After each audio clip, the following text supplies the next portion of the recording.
Hello guys and welcome to the channel techtap. So in today's video, I'm going to show you how to uninstall apps in Windows 11. The first method is by using Start menu. For that, go to Start menu, and right click on any apps you want to uninstall, like Clipchamp, and click on Uninstall. It will show you a pop-up like this. Click on Uninstall.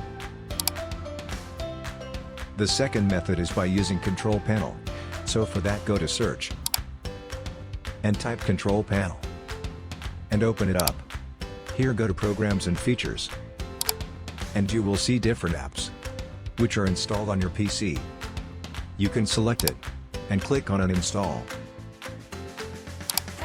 And you can also right-click on it, and select Uninstall. It will show you a pop-up like this.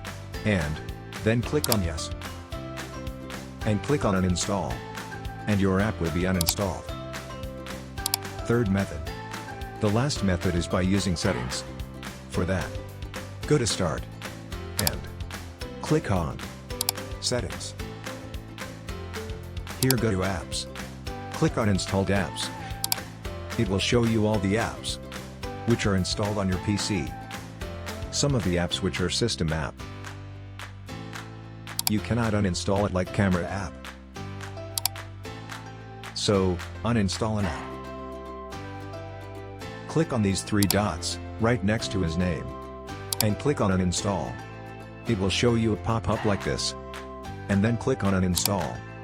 And that's it. So I hope you like this video, and if you like the video, then like it. Also share your video ideas and suggestions in comments. Share it with your friends and family. See you guys in the next video. Till then, take care and goodbye.